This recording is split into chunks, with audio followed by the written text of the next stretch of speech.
Good morning. In today's class, we're going to talk about individual differences and its significance. Concept of individual differences.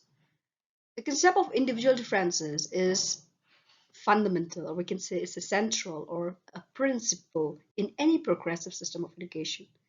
It is a modern concept that has emerged in the field of psychology and even in the field of education. It has been proved all time that no two individuals are exactly the same. Even the twins, example, they may look very similar to each other, but then they are different in every level or every aspects of their life.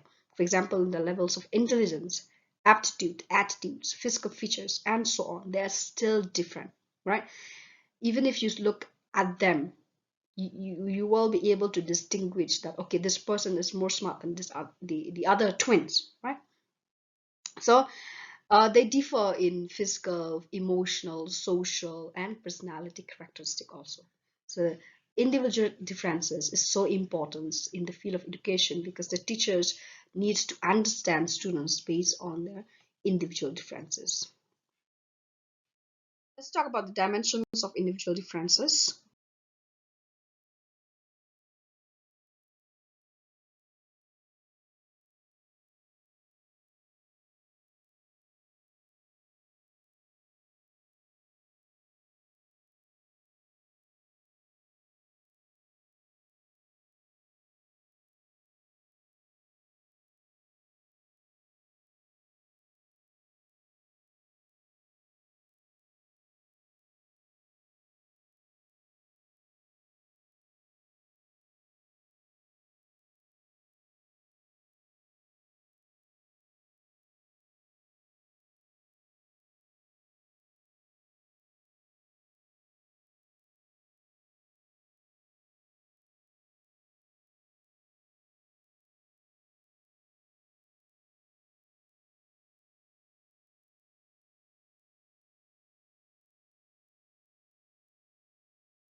So the next one is causes of individual differences. One of the major causes of individual differences is heredity. The meaning of heredity means the passing on of physical or mental characteristic genetically from one person to the other. For example, a daughter inherits the color of the eyes from the father. For example, if the father have a brown eyes, the daughter may have a high chance of getting a brown eyes from the father, right? So these are biologically transmitted factors. For example, physical trait. So when the father is tall, we can say that, okay, he may give birth to a tall son or a tall daughter because he's tall. Mother also is tall. Okay, so physical trait, it can be like height, weight, body structure, complexion of the skins, color of the hair, color of the eyes is all determined by the genes or the chromosomes that is present the in the father or in the mother, right? So these are one of the causes of individual differences, that is heredity. The next factor which causes individual differences is environment. So what is environment? Environment means everything that's around us. It includes each and every experience from mother's womb till he reached term. Environment significantly influence individual differences.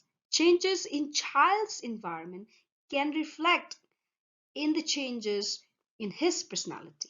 Psychologically speaking, we can say that a person's environment consists of some total of stimulation which he received from an environment.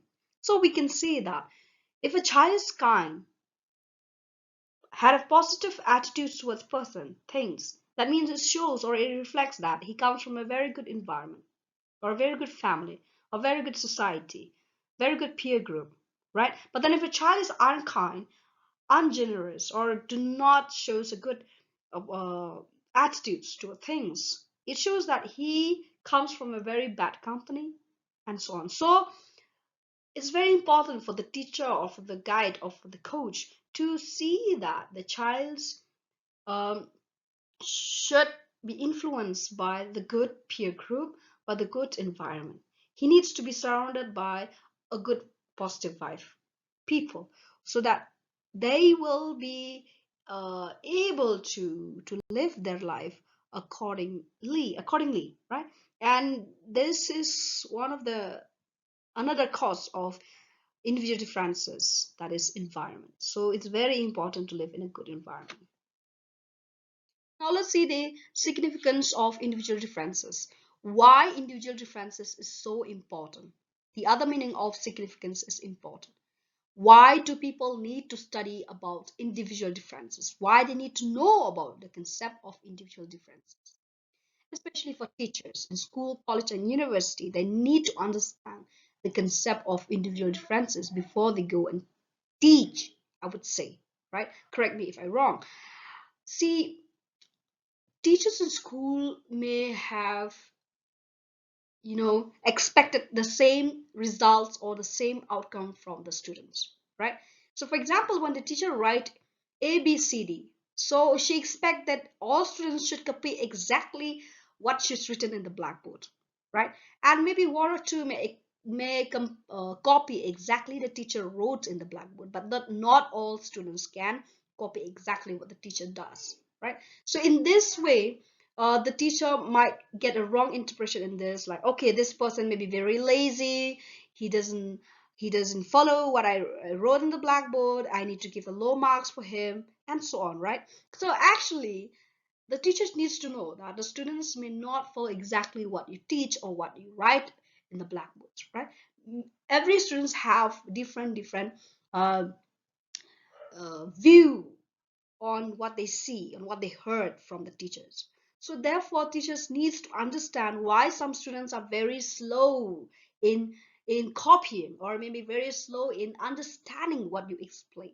So therefore, we come up with this remedial class. We constantly tell the teachers that you should repeat the class if any of the students do not understand. That's why we use the term, do you understand, right? Or do you want me to explain once again? Why do we use this kind of sentence? Because we make sure that every students who are different from one another should understand. Okay, maybe we change the tones, the voice, the contents that we speak, or maybe we simplify the meanings that we try to explain to students. In that way, we are able to help students out to understand the various concept of other topics, right? So why it's important? Why do we need to know about individual differences? Because through individual differences, we are able to know the different personality that the person have. We are able to measure different intelligence that the person have. We are able to understand individual differences in memory, physical factors such as body size, age, sex, and other factors can be studied. So these are the things why it's so important for us to know about the concept of individual differences.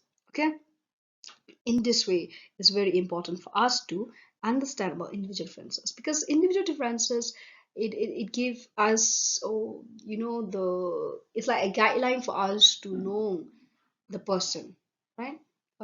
Because even the twins are not same. They do not behave in a similar manner.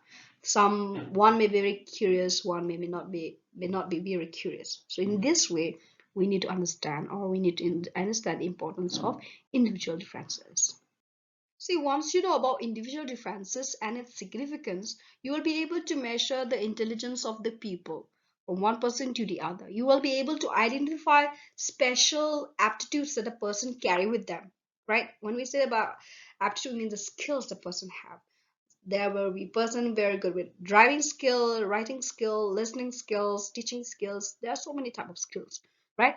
So we are able to know about the person's interests and talents. We're able to pay equal attentions to person, right? And able to group people according to their ability. Then also able to enrich the curriculum that we already have. So, and have a separate arrangement for physical handicaps, since we know that they need special care.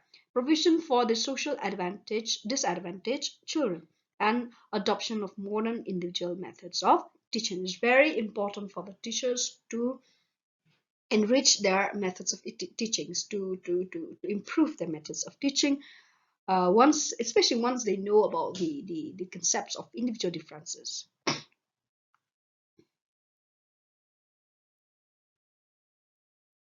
See, when we talk about educational implication of individual differences, the modern educational theory and practice puts more and more emphasis on the reality and implications of individual differences.